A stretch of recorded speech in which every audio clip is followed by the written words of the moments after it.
Hey everyone, welcome to Great Northwest Weaponry. This is Thomas, and this is our first episode. We're going to be taking a look at my newest firearm acquisition. This is a Israeli Weapon Industries Jericho 941.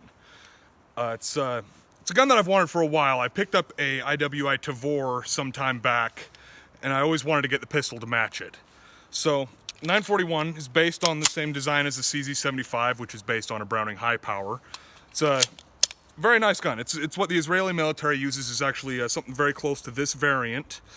Just got safety right where you would think a safety should be if you have a gun that has the safety on the actual frame. Some guns have it on the slide, but not this. Disassembly is easy. There's a lot of just really nice, easy little things about this. One change between this and a CZ75 is the palm swell. This is something that they just added because they figured it would be a good idea. So it fits really nice in the hand, feels good. And it's an accurate gun, it's easy to use.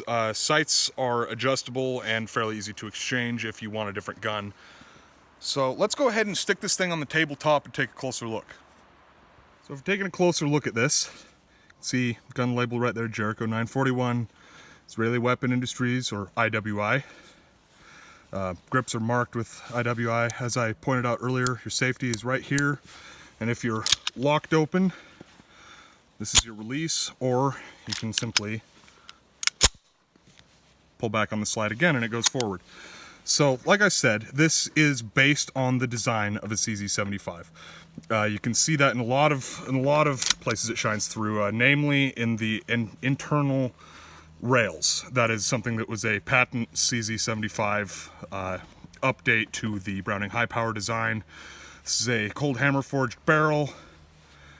Very sturdy. Everything about this is just really well made. It is heavy. It's close to 2.5 pounds if I'm not mistaken. Disassembly of this thing is very easy. So all you do is you see these two dots here, you pull back until they line up, and this has a button on the other side right there. So you pull back until those line up, push the button with, I'm just using my index finger. Now it should just come right out. Boom. Barrel comes out. Mainspring, and this is a full-length guide rod. Barrel. So as I said, this is the only time that I've taken this gun out so far has been today. It's had a couple hundred rounds put through it today, but it has been holding up very, very nicely. Reassembly is just reverse operation. There's nothing fancy about it. It's very, very easy. If I can get the button to line up, there we go. Cool. Couple more things about this gun. Notably, it originally was designed or released in 1990, and it was imported under IMI. Importation for the gun was closed for whatever reason, and then picked up by Magnum Research, and that went on until I believe 2008. And then in 2015, IWI, the reformed IMI, came out and announced that they were going to be re-releasing this.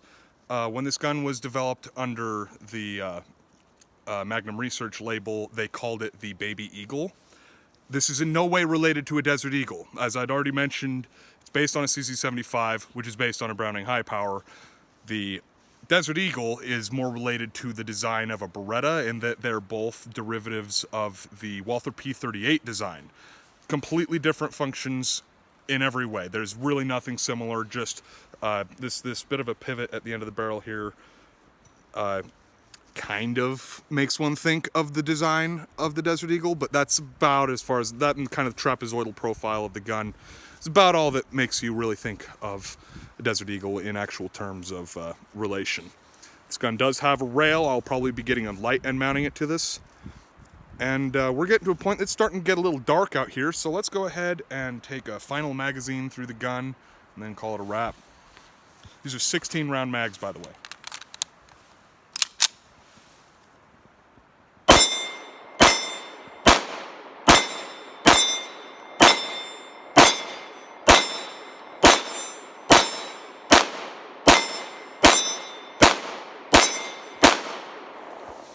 Alright, so very easy gun to use, very fun to shoot. 9mm is cheap as it gets. I highly recommend this gun if you're able to get one. They're not terribly expensive. MSRP is, I believe, $660. So that's going to be your average of what you find it for. And yeah, so I hope you guys enjoyed our first video here with Great Northwest Weaponry. I will see you next time. Ah, that was a lot of fun for me, guys. Hope you enjoyed it as much as I did. Quick little outro. Won't be doing this regularly, but for this video, being the first on the channel, I think there's some merit to it. Mission statement. I'm going to try and post a video for you guys about every 1 to 2 weeks. It'll be at least a week until the next one, a week to 10 days. Probably going to be looking at a classic from the pistol rack up here. Maybe something even that's new. I've got a couple of revolvers on the way soon. We're going to be looking at, over the course of this channel's runtime, guns, knives, bayonets, new and old. Nothing that I have access to is off the table. So, hope to see you guys again. This has been Thomas. Have a good one.